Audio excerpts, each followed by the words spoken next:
Assalamualaikum warahmatullahi wabarakatuh. Alhamdulillahi rabbil alamin. Wassalatu wassalamu ala asrafil anbiya'i wal mursalin, amma ba'du.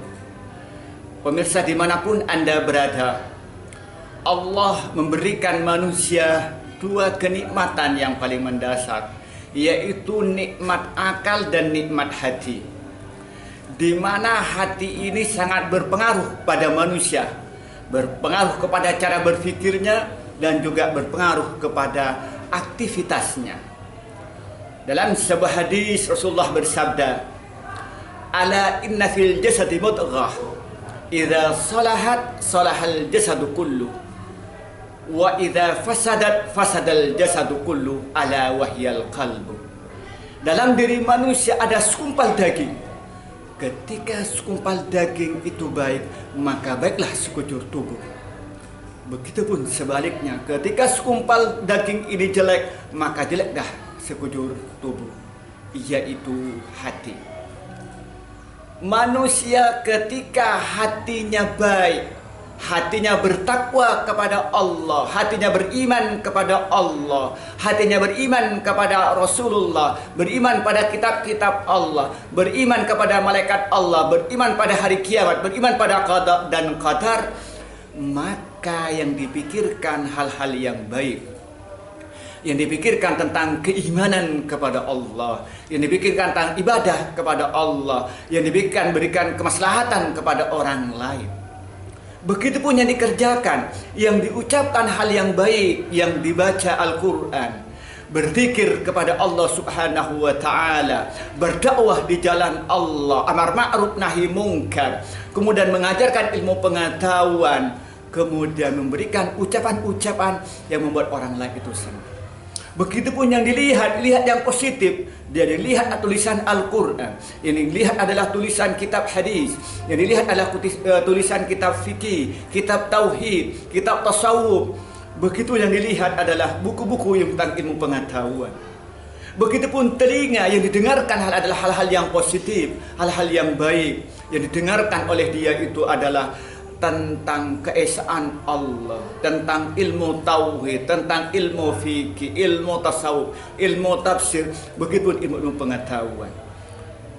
Begitupun tangan, yang dikerjakan adalah hal-hal yang positif, hal-hal yang baik. Begitupun kaki, yang dituju melangkah hal-hal yang positif. Ketika hati seorang itu hatinya baik.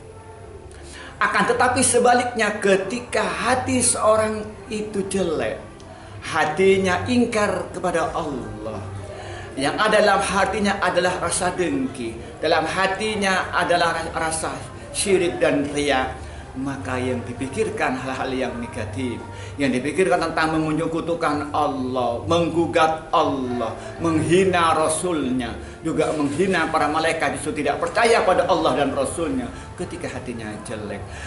Begitupun yang dipikirkan bagaimana merugikan orang lain, menyakiti orang lain.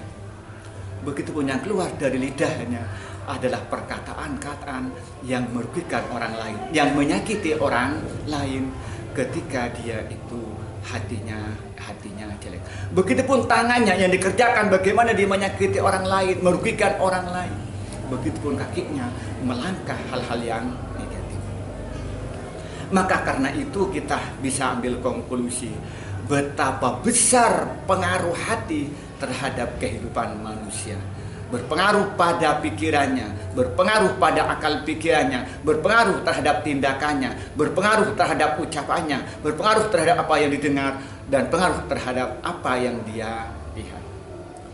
Maka karena itu kewajiban kita bagaimana hati kita ini menjadi hati yang baik.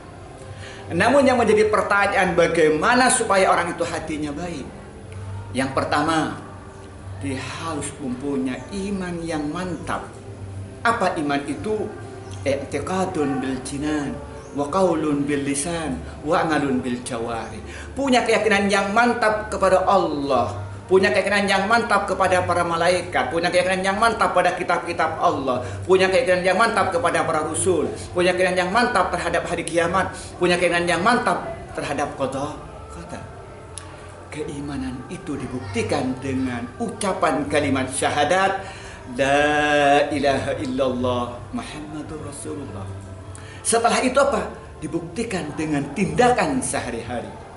Tindakan dengan hatinya, tindakan dengan matanya, tindakan dengan telinganya, tindakan dengan lidahnya, tindakan dengan tangannya, tindakan dengan kakinya, semua dalam koridor beriman kepada Allah Subhanahu wa taala. Itu yang pertama. Kemudian yang kedua, dia itu banyak beribadah kepada Allah Subhanahu wa taala.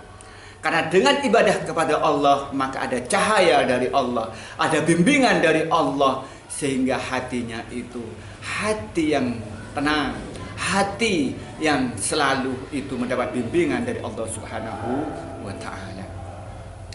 Maka ketika banyak ibadah, ketika dia itu mengerjakan kebaikan merasa nikmat. Sebaliknya ketika dia terlanjur berbuat kejahatan, hatinya menyesal. Bahkan begitu mau mengerjakan, hati langsung melarangnya bahwa itu perbuatan yang tidak baik.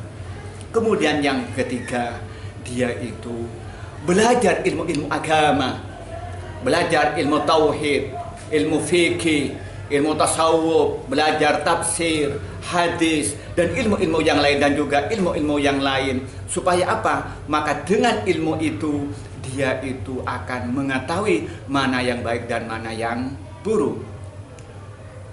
Kemudian yang keempat berikutnya, dia itu berteman dengan orang-orang yang baik, berteman dengan orang-orang yang soleh, berteman dengan orang yang hatinya baik. Sehingga dengan berteman dengan orang yang baik dia itu, maka terdorong untuk berbuat perbuatan yang baik.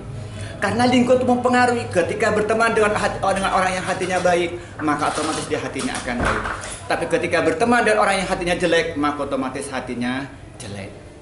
Kemudian kelima, dia membaca sejarah atau mendengarkan orang-orang yang baik, kisah para nabi, para rasul, para aulia. Maka dengan kita itu membaca, maka terdorong seperti akan terdorong hatinya seperti mereka dalam baiknya.